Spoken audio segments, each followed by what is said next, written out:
Sebelum melanjutkan, jangan lupa subscribe dulu, terima kasih. Bab 221, Siapa yang akan berkencan denganmu? Larut malam.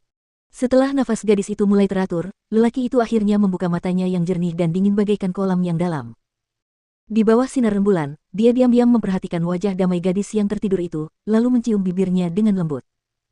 Sejak pertama kali melihatnya, dia ingin mengurungnya di rumah dan mengurungnya di tempat tidur, sehingga dia tidak bisa pergi kemanapun dan tidak ada seorang pun yang melihatnya, hanya dia yang bisa melihatnya, dan dia hanya akan melihatnya. Bahkan dia sendiri merasa heran bagaimana dia bisa bertahan sampai sekarang. Setelah ciuman ringan, lelaki itu membuka paksa bibir gadis itu dan dengan paksa melilitkan lidahnya dengan lidah gadis itu, hingga gadis itu mengerutkan kening dan hampir terbangun karena kekurangan udara. Setelah sekian lama, akhirnya dia menjauh. Dia menyentuh pipi gadis itu, dan mendesah pelan. "Ningsi, jangan uji ketahananku. Aku tidak bisa berjanji bahwa aku akan mampu bertahan lebih lama lagi. Aku juga tidak bisa menjamin apa yang akan kulakukan pagi selanjutnya."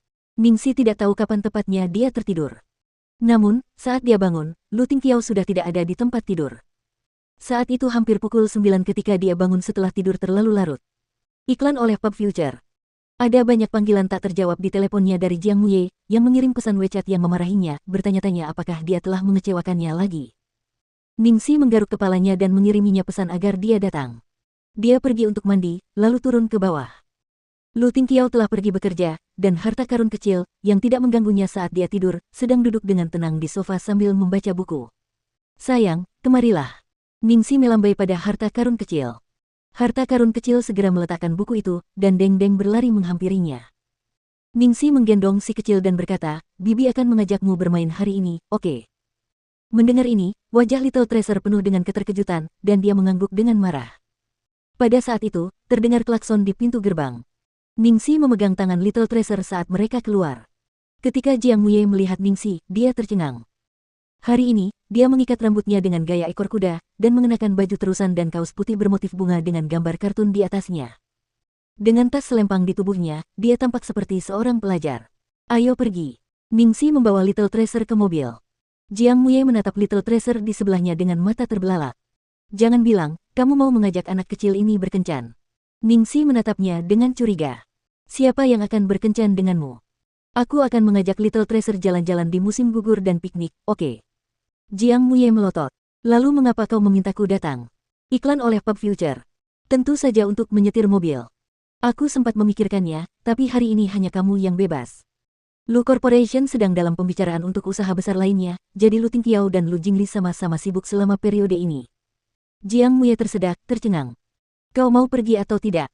Kalau kita tidak pergi sekarang, matahari akan segera terbenam." Ningsi mendesaknya. Mengikuti perintah, Jiang Muye masuk ke dalam mobil. "Apakah kamu tidak takut seseorang akan mengenali kita? Akan baik-baik saja dengan sedikit penyamaran." Jiang Muye sedikit terkejut, dan berkata dengan gelisah, "Kita menyamar sebagai apa?" "Sebuah keluarga yang terdiri dari 3 orang. Kau ingin? Aku adiknya, Little Treasure adiknya, dan kau. Siapakah aku? Ayahnya. Bah, kamu supirnya." "Jiang Muye, ingatlah untuk pergi ke supermarket terlebih dahulu. Kita harus membeli panggangan, daging, dan minuman." "Baiklah." Awan hitam menyelimuti Jiang Muye. Si brengsek ini benar-benar tahu cara menjebaknya. Setelah berbelanja di supermarket, Ningsi menemukan tempat di tepi sungai kecil dengan pemandangan yang indah dan tidak ada orang di sekitar. Sambil bersenandung dengan riang, ia mengajari Little Treasure cara menusuk daging. Jiang Muye bernyanyi sambil merakit pancing, "Hari ini cerah, tetapi kamu muncul bersama adik laki-lakimu." Melihat wajahnya, suasana hatiku menjadi suram, seperti garam di lukaku. Ningsi berdiri sambil berkacak pinggang, "Cukup. Nyanyikan lagu gembira untuk Tuan. Cuaca hari ini cerah, pemandangannya bagus, suasananya bagus."